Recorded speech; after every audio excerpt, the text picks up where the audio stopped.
Today we're going to be talking about how to start your subscription box on Shopify, and we're starting right now.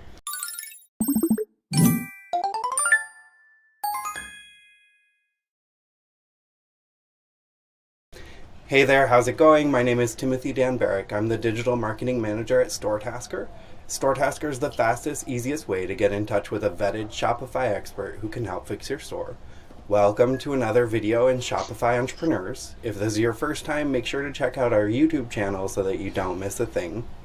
I'm talking today, right above me, you'll see Vivek Garg is the head of product and marketplace at Cratejoy. Cratejoy is the industry's leading subscription box platform and only subscription box marketplace. They provide the most flexible and scalable subscription box solution for Shopify merchants. And right to my side, you've got Imtiaz Karmali, Hey guys. joining us again from eShipper, the Vice President of Sales and Business Development. eShipper provides courier, air freight, trucking, and mail solutions for shipping across Canada, the US, and internationally. Imtiaz, Vivek, thanks so much for joining me today. Thanks for having us. Thank you.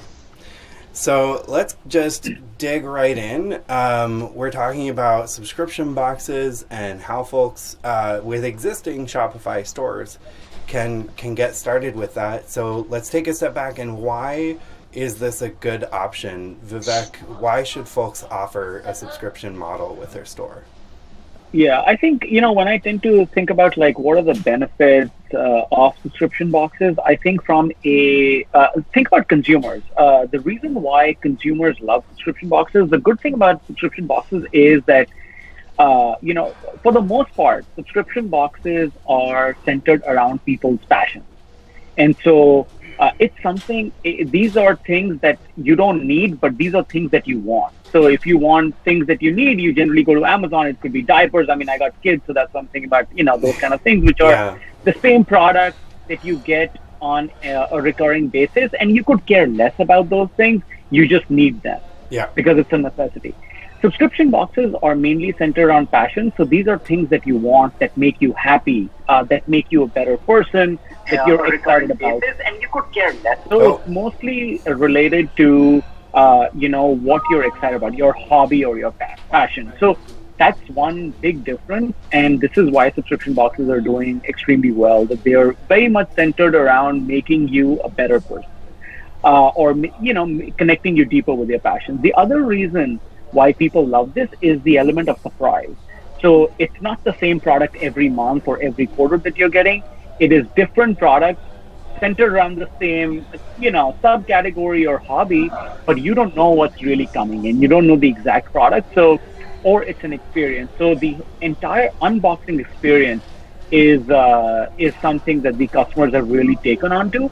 And then the third big thing is value. So some people will subscribe to subscription boxes because let's say they're paying $30 for a particular box. The retail value is going to be $90 or $100. And so, I think people will do it to say, hey, I'm spending, for example, if I'm spending $70 every month on kids' books, and I'm like, okay, why don't I subscribe to a book box that is going to send me 3 books every month? I don't have to spend the time now to research the right book. And it's only costing me $30 instead of, $50. So usually we'll see that retail value of those individual products combined is a lot higher than the box value itself, box cost itself. So that's the reason why subscribers love subscription boxes. On the other side, why merchants love it is, or businesses love it, is that it's a new source of revenue. And more importantly, it's a new source of recurring revenue. So instead of, most businesses would start off as, hey, I'm selling, a cell phone. I'm selling a book. I'm selling, dog food. And you're spending $20 to acquire a customer, let's say, and you're making $30 off them, and they disappear. Here, you have a recurring revenue stream, so the pressure on finding new customers is a lot less than, subscription boxes. And this is where merchants, love. It can be really used great for businesses that are looking for additional revenue. Nice. Yeah, no, thanks for taking us on both sides of that. I think that, if pretty much anything you can do as a business owner, if you can engage your customers in a any kind of way, I think you're winning the game a little bit there. That's one thing, Timothy, I forgot to mention, why consumers love is a huge area where we're seeing growth in is gifting. So gifting is usually boring and painful, and for the gift giver and the recipient. Here, when you have gift subscription boxes for gifting, what happens is that it's a gift that keeps on giving, first of all, and it is tailored. You have to know what the person likes. So, if I am giving a gift to Timothy or Imtiaz, I am really thinking deeply about what are they interested in. So we're actually seeing on our marketplace there's an explosion of grandparents buying gifts for their grandchildren because they're like, hey, what am I going to give my 12-year-old who's kind of useless right now, right? So in a funny way, but it's like now they've become I think what we believe at Cratejoy is that subscription boxes is a medium of forging deeper relationships, and gifting is a huge area. That's a really totally good agree. point. Yeah. Totally agree. Do you have anything to add there, MTS? Yeah, I think he's hit the nail on the head. I think a lot of the subscription box models are now very exciting, and they're very thought-provoking as well. And you've got variety of different types of products that you're getting on subscription boxes. Before, it may have just been people trying to play it safe with clothing, socks, that kind of thing. Now it's becoming a lot more risk-taking, and people are doing a lot more with food. They're doing a lot more with cosmetics and things like that. And you can find any product you want on a subscription box model now.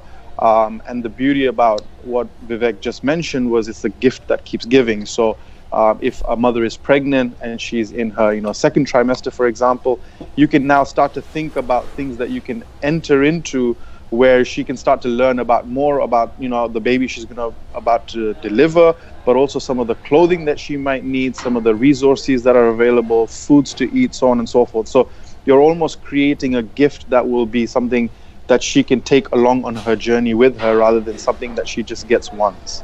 That's a really good point. Yeah, I like that. So to Imtiaz's point, back in 2014, 2013, when the industry kind of started becoming more aware, it was essentially beauty and then it became food. But now there are so many, I think, the industry, estimates are that there are between 7,000 and 10,000 different kinds of subscription boxes across 100 verticals. Healthcare, geek and gaming, there's women's fitness, there's kids, young adult books, men's accessories, home and living, witchcraft. I mean, there's a lot of different, apart from the usual dog food and, pet products, etc. It's all categories now. So just to add to that, we had a client approach us for adventures. So as parents start to get their kids coming off school in the summer, she was basically vying up her business to start mystery adventures and things like that people could start to search for gifts in the forest, or how they could go out and create a trail and things like that. So again, just back to Vivek's point, hobbies have become a huge thing in the subscription box industry, and it's going to keep evolving into more and more as we start to influx with more and more ideas. Absolutely. Yeah, there's dating boxes now. There's so there are two kinds of stuff. One is boxes that provide you items like products, which have retail value. And then there are other kind of boxes that provide you an experience, like, hey, you've got a new baby, or you're new parents and you just don't have the time to go out. So you've got these date night in, there are a few, dating boxes that'll send you different things to do. And it's kind of fascinating, how this industry is kind of, how subscription box is becoming a medium. It's not the end, it's a medium to provide different experiences or to connect you more deeper with, what you love doing. That's a really good point. Yeah, I just want to break in to say that if folks have questions, we're going to have some Q&A at the end, but also feel free to throw them in at the comments section whenever. We'll be able to get to those. And James Doley is watching from Montreal. James, we should hang out sometime. I'm also here in Montreal. So, And so let's move on to like, how do we actually do it from a merchant perspective? And I'm thinking like, say that I own a store and I make my own soaps or something. I'm a crafter. I make something like that. Where do I get started? Yeah, so I'll take a crack at that. So let's say you already have a business and you're selling soap. I would say, first of all, I think you want to look at, there are a few things. One is you want to look at, the concept of subscription boxes means that you're shipping something to a customer, to the same customer every month or every quarter. Majority of the boxes, heavy majority of the boxes are monthly. There are some that are quarterly as well. So first of all, you have to figure out, hey, do you have a product or are you in a category where you can send different items to different people, to the same person every month? Now, you may choose to send the same soap, every month, like diapers or toothpaste. Sure, that's more of a subscribe and save replenishment model rather than a subscription box model. But if you're saying, hey, every month I'm going to send my customers 3 different kinds of soaps, whatever they may be, right? First of all, you have to figure out, do you have enough variety of products that you can send, quality products, so that it doesn't become like a drag and people will cancel. So that's one thing. The second thing that you need to look at is, what price point are you going to offer and what are the unit economics? I think this is something that's critical that most businesses miss. Correct. Because, it's very important to build this out. Subscription boxes are, because you're shipping every month, it's physical product, MTRs can talk about shipping costs, etc. The margins tend to get very challenging if you miss your marketing cost, or if you miss storage costs or shipping costs, or packaging. And so it's really important to figure out what your margins are going to be and your unit economics. I think that's really important. The third important thing is shipping schedules. So subscription boxes, I would say, are inherently more complex than one-time products. And because of Amazon, consumers are now, their expectation is that I order today and I'm going to get my, product tomorrow or today or, in 2 days. Subscription boxes work different because you're shipping monthly. So our recommendation to all businesses are that your first box, let's say I order your box today, my first box should ship immediately within, a day or so. And then I'm put on a regular cadence the following month and so forth. So shipping schedule, I think, is very critical for you to nail down as a business who's getting into subscription boxes. Go ahead. Okay. No, I was just going to add to a couple of those points there. So the first one you made was typically one of the most important to get started, which is your product set and a variety of products that will keep people wanting to know more. So I want to touch on an example within health foods. So I had a client that was basically starting up snacks. Timothy, I'm sure you and Vivek both understand this better than anybody, is whilst you're working, you're always snacking away and you always want to try and keep it healthy, and you want to eat something that's good for you rather than just going to pile on the pounds. And her concept was that I would send you a box of treats every 2 weeks. They're going to be healthy snacks, and she gave her customers the options of either picking and choosing what they liked or to be surprised. And she didn't need to always have a variety of inventory for herself. What she did was she used her community very well. She went to trade shows and she worked with manufacturers and suppliers of different types of treats and health foods, where she would basically use this as an advertising medium for them. So she didn't need to have it on her Shopify inventory or on her inventory at all. She would order up to, let's say, 500 of different items, and she would basically package them into her subscription box and use it as a method of gaining into her inventory and also advertising for some of these manufacturers that were actually creating really good health foods. And out of 5 or 6 of the products that she sold or she sent out in the subscription box, only 1 or 2 would actually be her own product. And I think, we'll touch on the power of community a little bit later in this discussion. But I think one of the biggest points is always about looking around and seeing what type of partners are in similar industries and people that complement your industry and working together to basically provide a service where your client is getting the best service out of different methods and different varieties. And just to touch a little bit on the second point Vivek made, which was around costings, I think this is a really key thing. One of the clients I spoke to yesterday, they actually do music records. And what he mentioned to me was that, in advance of 6 months, they're already planning what their boxes will look like and how much they're going to have to pay the artists, loyalty, so on and so forth. And his thought process is, they started with 25 subscribers about 18 months ago, and they're now at 700 subscribers. And one thing that's been key for him is always to think ahead. One thing is obviously having a cost per box and a profit per box, and being able to really break that down into 700.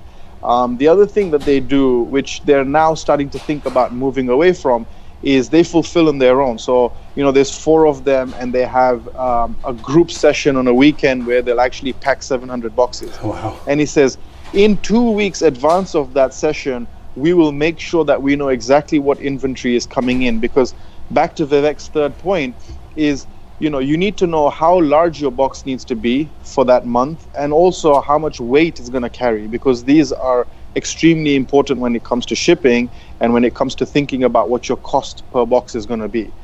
So I think all of these put together really are the kind of start in the thinking and thought process of somebody starting a subscription model. We started this session very much around, the fact that you may have an online store, and now you're building off your subscription base from the email list that you have, and really enticing some of the users that have bought one time from you in the past to start buying from you on a monthly basis. And I think some of these things, you don't always have to do everything on your own. You should always look out in the market for manufacturers and suppliers of similar products to yours, and see if you can work with them to really curate a box that's going to want these people to buy from you on a monthly basis. Okay, so I see, kind of back to what I was saying before, the idea of this soap thing or crafters maybe wasn't the best example, unless you're like pairing that with candles or some other kind of novelty product that isn't functional, or not like a subscribe and save. So thinking about things from a drop shipping perspective, or even like a print on demand kind of thing, if that's my business model, how do I organize a box around that? Do you want to take that? For sure. So I think what it comes down to is understanding your market really well. If you're on a print on demand, you're looking for themes. So for example, we're moving into Halloween now. You want to be able to theme out the next 12 months. There were things that were going on last year or the year before, like the Soccer World Cup. And by the way, I'm a Brit, so it's a football World Cup, not a Soccer World Cup. But the NBA has just started. Using things like these, you can start to curate your boxes 6 months in advance and know that your print on demand has a schedule of what you're going to be going after month on month. Going back to your example about the crafts and arts, things like these, like I said earlier, it doesn't matter if you're creating your own product or you're using a product that you're drop shipping from somewhere else. The idea is always going to be that with the subscription model, it's a give and take. You want to work with partners that will basically get a value from you. So if I go back to the music industry, the customer that we currently work with, they actually work with influencers and artists. And they have 30,000 members or subscribers to their mailing list. And it's a give and take where they'll say, actually, when we push your product out, you are naturally going to get part of our 30,000 subscribers subscribing to your channel. Same with influencers. Influencers are always looking to add on to their subscribers. Communities are always looking to add on to their members. So you always want to, when it comes to a subscription box, you always want to think outside the box and be creative about the type of partnerships you bring in, because by taking something from an influencer or a partner, you're ultimately giving back to them by actually allowing them to get into the base of your subscribers. That's a really good point. I like it. Anything to add to that, Vivek? No, I think what Imtiaz mentioned, I think creating a content calendar is really good, or like a product calendar. I think that's really important. I also think,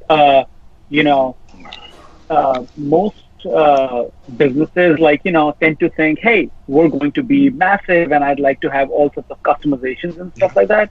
I think it's really important that when you're starting a subscription box for the first time, or any subscription box, your first milestone is to get validation, product market fit.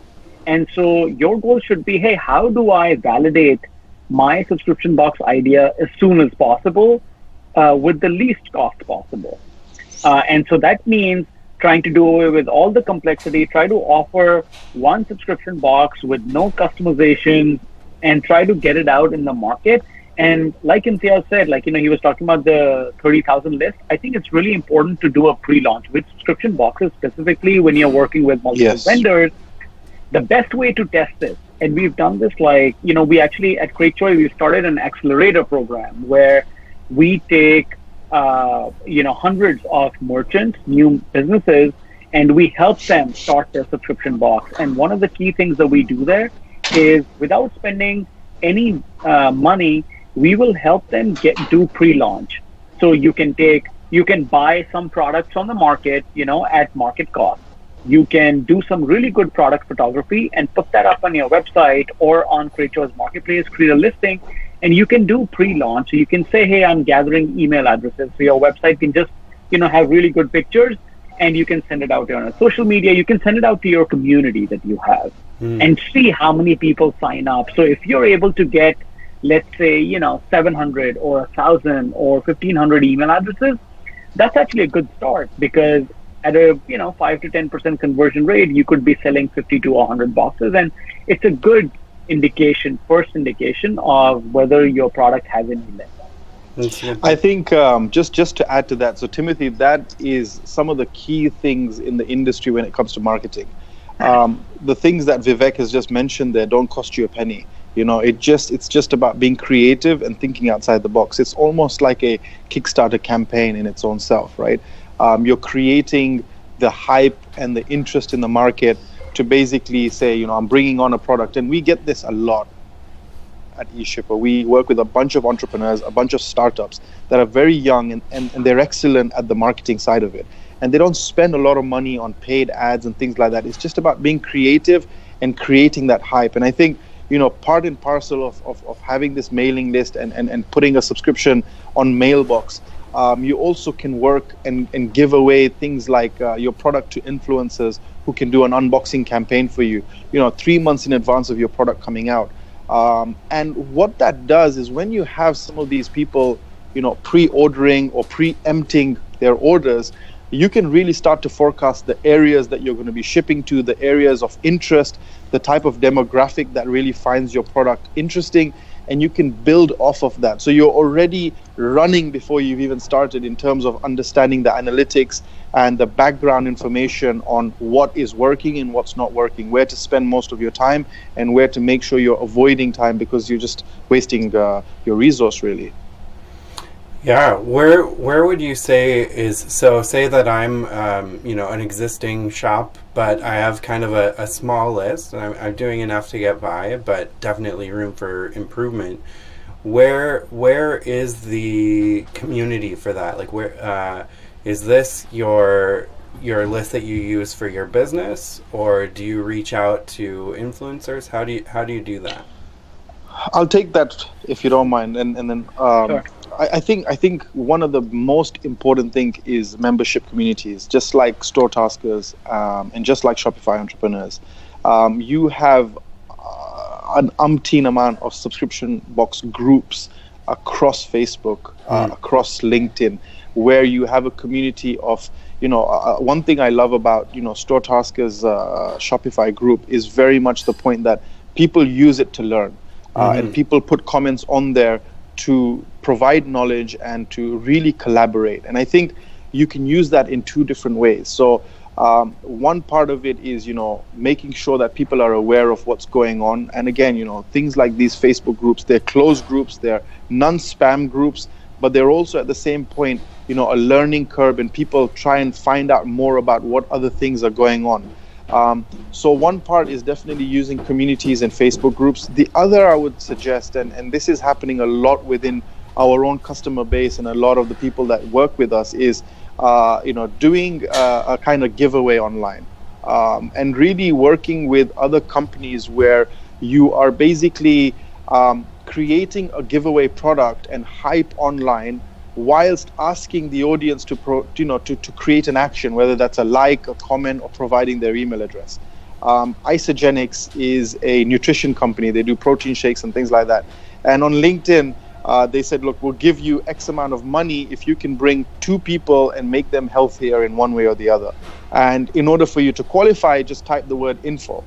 And they got almost 7,000 comments within a day. And the idea was that they were able to engage a whole new community. Now, I saw this not because I follow Isogenics, but I saw this because one of the people I follow liked it and commented on it. So it exposes the brand out to a bunch of different people and allows you to really make the most out of a very little budget. Nice.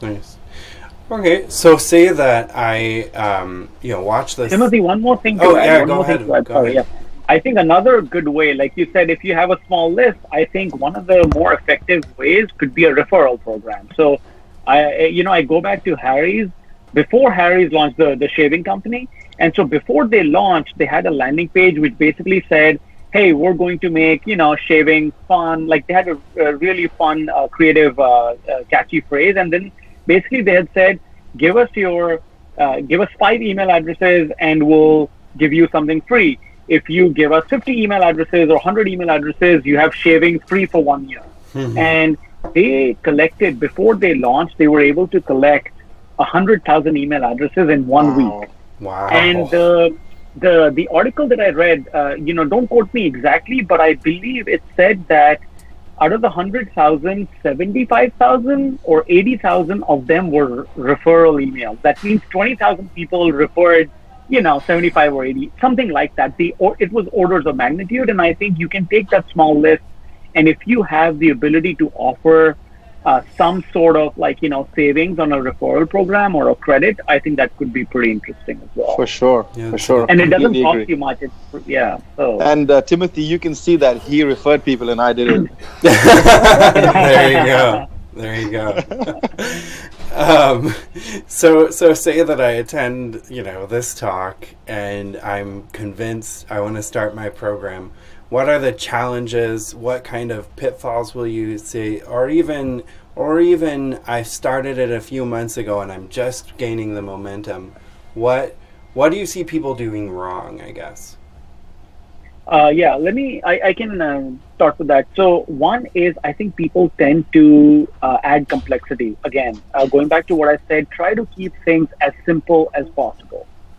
Get validation. Try to minimize the number of variants or options you provide. I know people tend to think, the more personalized or customized the box is, the better. I would say that is not the way to go in the beginning. The beginning, it should be keep your logistics as simple as possible. So that's a challenge that people usually are not able to kind of overcome. The second thing is shipping. Try to have your first box ship out immediately. There's something that is immeasurable, and it's instant gratification. Yeah. And so the quicker they can get the product, if you are waiting, we see, and this is the third point that I was trying to get at, is that the challenge in subscription boxes is the churn rate. So churn basically means, you brought on a subscriber and they cancel after 1 month or 2 months. So that's your churn rate. Okay. And so churn is when you are a relatively mature business, let's say you've achieved product market fit, churn is going to become your number one metric that you're going to be looking at on a daily basis. How many people cancel? And believe it or not, outside of product quality, the main reason for cancellations are, where is my box? And that is something that businesses should be very mindful of, is that if 4 days go by, people are like, hey, I paid for this. They start getting antsy, and especially in today's world where, people expect things to come immediately, at least the first box should be shipped immediately. So one way to do that could be you have a starter box, and you say, no matter whether you start in January 2018 or in May of 2018, you're going to get the same first box. So you have inventory always that you can ship out immediately. Yeah, That's a good point. really good point. Anything to add to that, Imtiaz? No, I Pitfalls? think a lot of what he's just mentioned is going to be covered on the fulfillment side as well. I think these are extremely important things to bear in mind, and I think he's nailed a lot of these points. Okay. So say that we have this company going, we're, selling ties or whatever, and how do you make the most of it? Like, how do you optimize and get the most out of that you possibly can? Either one of you. Yeah. Okay. Let me start. I something came to my mind. So I think if we have to optimize this, the first thing is like when you send out a box, I think it's really important that you, right after the person has received the box, first of all, now you have to realize, because a lot of the subscription box companies, the long tail, are small brands that it's not household names like Nike or Sephora. People tend to rely on, social proof is really important. So getting reviews from your subscribers is critical. That's one thing. You should really ask them. You see Airbnb doing this really well. Like, you should really encourage your users to leave reviews. The second important thing is every item that you send, you should send out a survey to your customers and say, hey, tell us about each and every item. Did you like it? What was the rating? Or what did you not like about it? Because it'll give you an idea of, it'll help you converge on the right product set in terms of items. And I think that's really important. We've seen this with every box that we've helped start, is that they'll start with 5 items. They think those will work really well because their e-commerce store has been selling it super well. But by the time they get to the subscription box side, it's only one of those items that's selling well, and they have to add 4 other items. Yeah. And so being able to take that feedback in the early stages, the first 2 or 3 box shipments, I should say that they should be all experimentation. You should be willing to learn and get feedback. That's really important. Yeah. Absolutely. I want to get back a little bit into that, but Ben Line is saying, would you say make your message more about what you get out of the box, not what's in the box? And I feel like that's a bit of a leading question there. It's definitely what you get out of it, right? Yes, I think subscription boxes are primarily experience-based. Products are a way to create a great experience. Now, having said that, that's not true for everything. There will be a lot of subscribers. There are 2 kinds of subscribers. Subscribers who are getting into subscription boxes to save money, which basically means they are taking an existing spend and they are moving it over to subscription boxes and they're reducing that spend. So similar to what I had mentioned before, if I'm spending $75 or $100 on kids' books and I'm like, oh man, that's a big spend, I'd like to reduce it to $50, I come to subscription boxes. Then there are people who do this for a passion, and those people are not trying to save money. It's not a cost saving for them. It is about enhancing their experience or, time efficiency. And so in that case, it's really important. Nice. Imtiaz, you have any words on that or anything about optimizing that you want to share? Yeah, I think Vivek touched on some really good points. We're in the review industry. Whether you're a business or a consumer, we all buy product and sell product in one way or the other. And we all want to know what the community wants or what the community thinks about your product. If I'm going to start a new service or I'm going to buy a new box, I'm always going to look at the reviews. And Vivek hit the nail on the head. Airbnb does it amazingly. I was just in the UK a couple of months ago, and I got almost 4 emails after I left the place I was staying at to keep telling me, hey, you didn't leave feedback, you didn't leave a review, please leave a review. And I think that is critical to businesses online today. The only point I think I would add to optimizing is just, think about the broader picture. You're starting a product today which, might have 3 or 4 products, and like Vivek touched on, you need to always be open to changing your model a little bit, going with the flow, because what was in last year may not be in this year. And some of the big things that are coming out, as technology progresses and as our habits change, you got to keep on top of what the trends are, and just make sure that you're always thinking back to where you started, what your opportunity is, and what your objective is, and keep self-evaluating. Don't think that because it worked last year, it's going to work this year. Always try and run surveys and understand what your users like. And one of the things we're learning the most in the industry now with working with new entrepreneurs is analytics. Focus a lot of your time on who your buyers are, where they're buying from, and what their likes are. Spend time at the ground level really understanding that on a monthly or quarterly basis, because that is what will keep your business relevant and will keep you growing at a fast rate. Yeah, that's really important. There are 2 R's that I use in our business a lot: relevant and return. So I think from a consumer perspective, like if you're a business, you're thinking, hey, how do I keep my consumers around?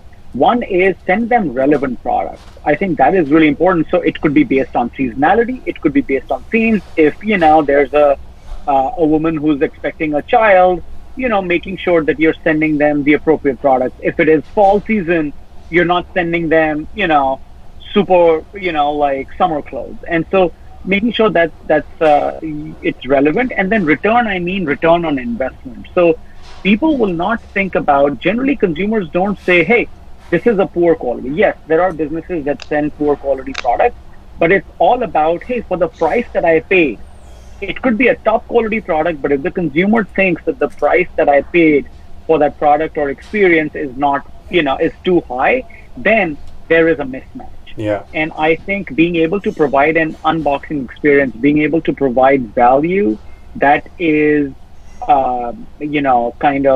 commensurate with what the customer paid, I think is critical. Yeah, that's a really good point. So I want to kind of shift into the fulfillment and shipping side of things. So Imtiaz, what are the challenges there? What are you seeing on your end? So I like to think of everything as an opportunity. Okay. So we'll look at it from the other side. So one of the things I wanted to touch on that Vivek had mentioned earlier is that instant gratification and speed. I think that's really, really important. And I think you do that by really making sure that you understand how to get something out of the door really, really quickly. And there are certain things that you can do to kind of gain that. If you're selling on Shopify, for example, look for partners that have an app that can automate the shipping side of it, that can actually provide you with a complete and seamless automation from order take to label generation.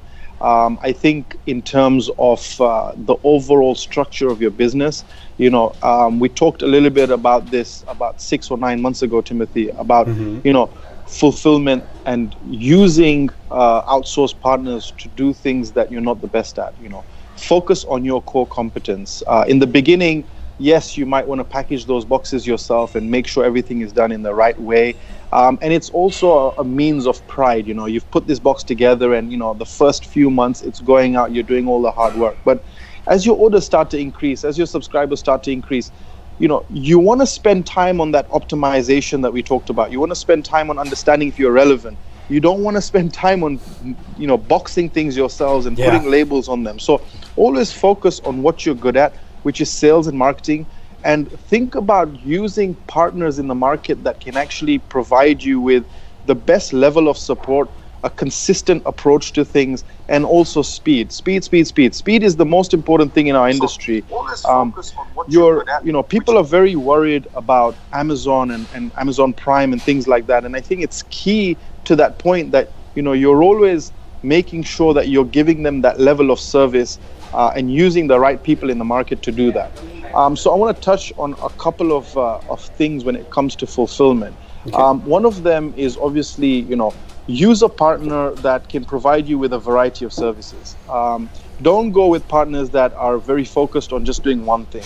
eShipper itself as a brand has always thought about the 360, the full circle, come in, get the best shipping rates, but as you grow and scale your business, we also fulfill, and we'll fulfill across the country for you. We'll even fulfill for you in the US because we have a partner network.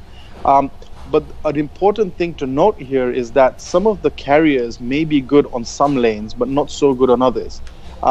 UPS may be fantastic when it comes to domestic shipping, but they don't ship to certain countries internationally. So you want to work with a partner that has a variety of carriers and an approach that will basically allow you to feed off the best in the industry.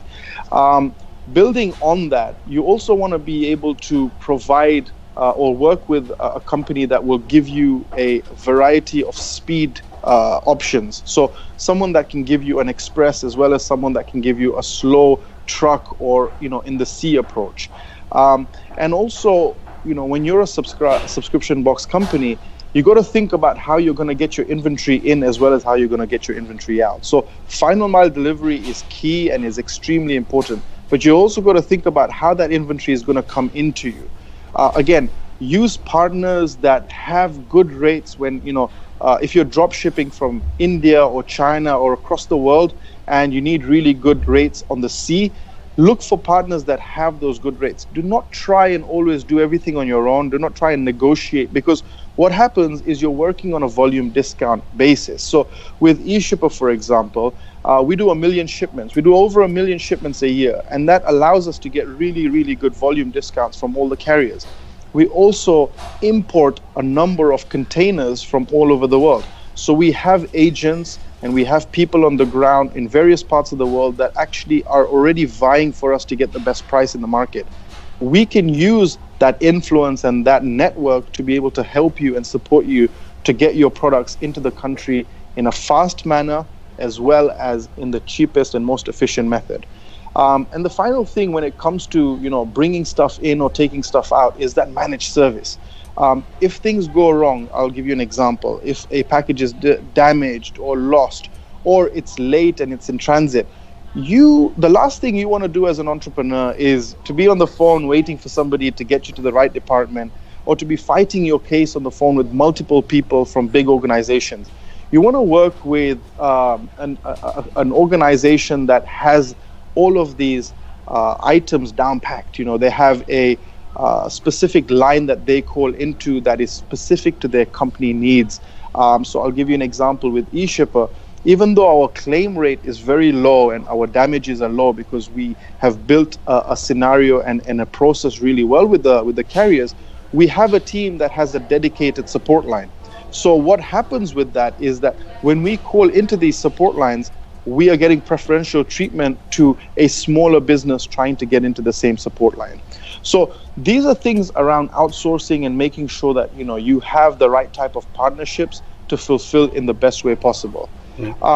Some of the products we talked about are either food or cosmetics, and these require a level of certification when you're shipping cross-border. So let's say I'm a Canadian entrepreneur with a subscription box, and 50% or 40% of my buyers are in the US, 30% are in the UK, and the rest are all over the world. You want to be able to work with a company that will give you, number one, the best rates for international shipping, but also you want to work with carriers that allow you to ship FDA goods or are able to help you with the certification and understanding what the methodology is.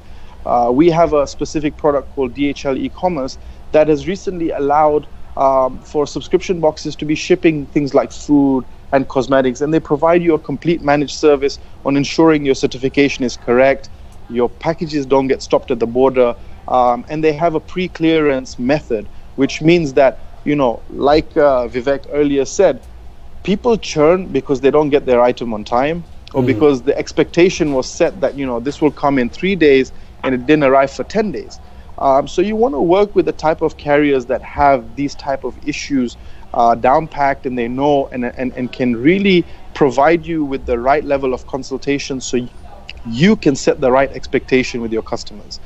And finally, one thing I really wanted to touch on was smart shipping.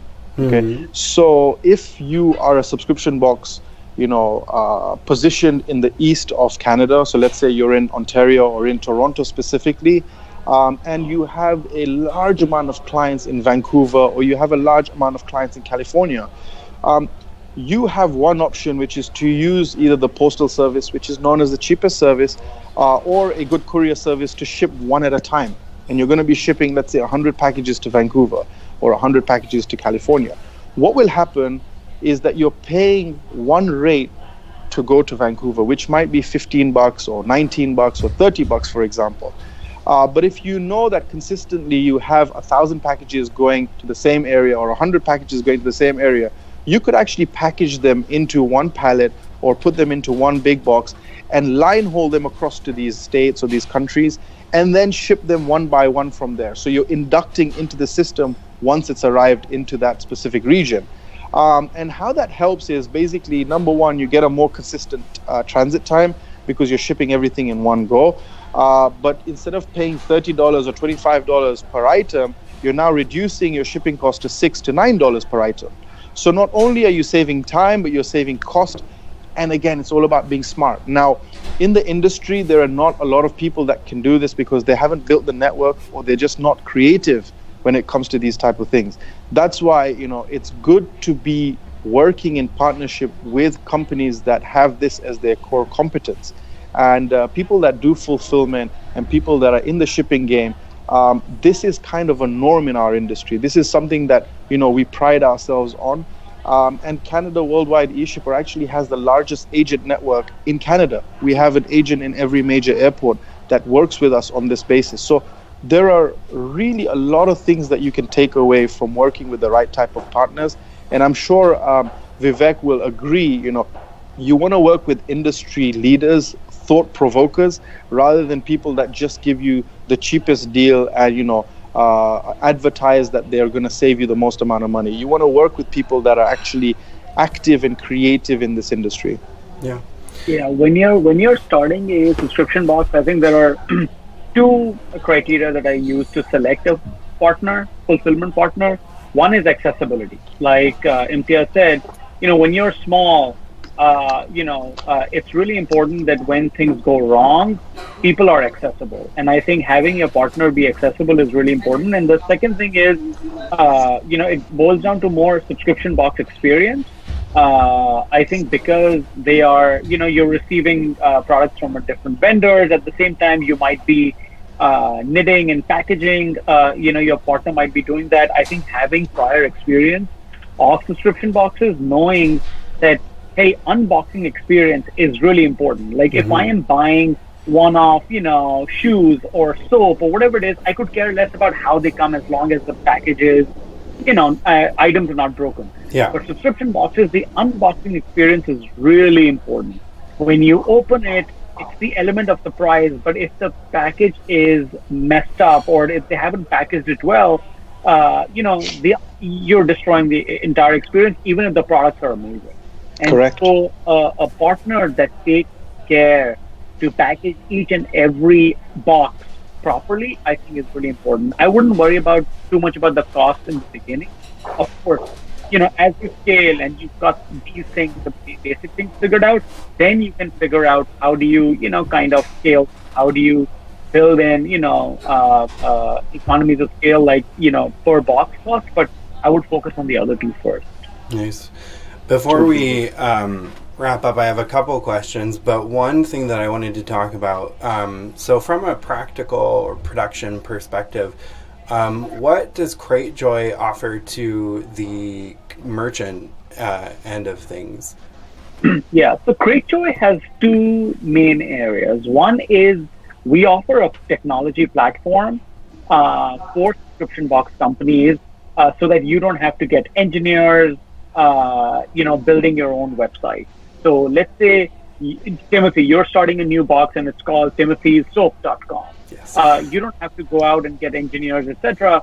You can use Cratejoy's platform to power your website, your front end, get your domain hooked up, and we give you the entire back end platform to manage your customers, your shipments, your refunds, and so on and so forth. It's basically an entire, end-to-end platform.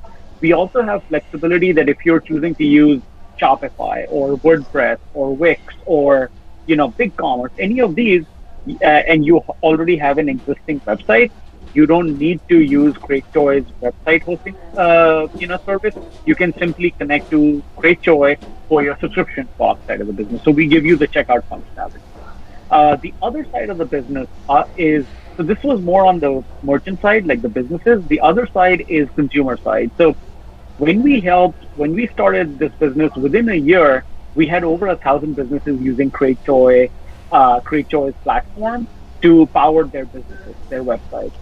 And we realized the number one ask from them was, hey, you helped me start, now help me scale, help me grow, which basically means get me consumers. And we've got a consumer experience, so we built out a marketplace. So now Cratejoy.com is a marketplace for consumers who are interested in subscribing to different kinds of boxes. And so we've got about 4 to 5 million page views every month now of consumers coming and looking for different subscription boxes. So we've got between, I would say, 3,000 and 4,000 different subscription boxes across 100 verticals. Nice. And getting, and over the holidays, we're hoping that we'll get to about 10 million page views every month, where people are looking for. So we help. So you, Timothy's soap.com, you're selling soap on your website. You could be selling your soap box on Cratejoy as well. So we provide a platform that powers your website and your business, and we also can take your box and sell it on our website and get you those subscribers. So in that case, you are not, as a business, spending any marketing dollars to acquire customers. We acquired them, and we'll take a cut of that. Very cool, very cool. And the very last thing I want to talk about, everyone in business, big or small, is thinking about Trump and about how new regulations or lack of regulations are going to affect their business, tariffs, trade wars between different countries. And specifically, we've got the new NAFTA, USMCA, which I think I got that right. What does that do to the business? How are these things affecting shipments specifically, but business in general? So I think it depends on how you look at this. So between different borders, so the Canadian merchants will now definitely start to see more competition in their domestic market. One of the major changes that USMCA brings is an increase in the de minimis value of what you can ship into Canada before you get charged for duties and taxes. And that's rising from $20 right now to $150. And what that means is that US merchants in the past who kind of steered away from Canada because of a lack of understanding of, if they ship a subscription box into Canada, their customers will now have to pay not just for the subscription box, but also duties and taxes on delivery, are now getting the chance to have that cost waived. So now they can advertise back to their Canadian customers saying, you know what, you're only paying one cost, you're not paying the duties and taxes, unless that box is of a value larger than $150. And this creates more competition for Canadian businesses who now really need to think about becoming more competitive and having a larger competitive edge. But not only does that, I don't want to sound like a downer on the Canadian businesses, because it is actually a really huge win, because that USMCA allows us to still trade with the US cross-border with 300 million people. And we still have a lot of bits and pieces within that trade agreement that give us a lot of preferential treatment to other businesses from outside of the USMCA. The advantage it gives to US businesses, as we touched on earlier, is the fact that they can now really go after this Canadian business. And I think one thing that all US businesses need to start thinking about is having a plan, because Canada is one of the largest buyers of US products, and it's only going to increase now, especially from an e-commerce perspective.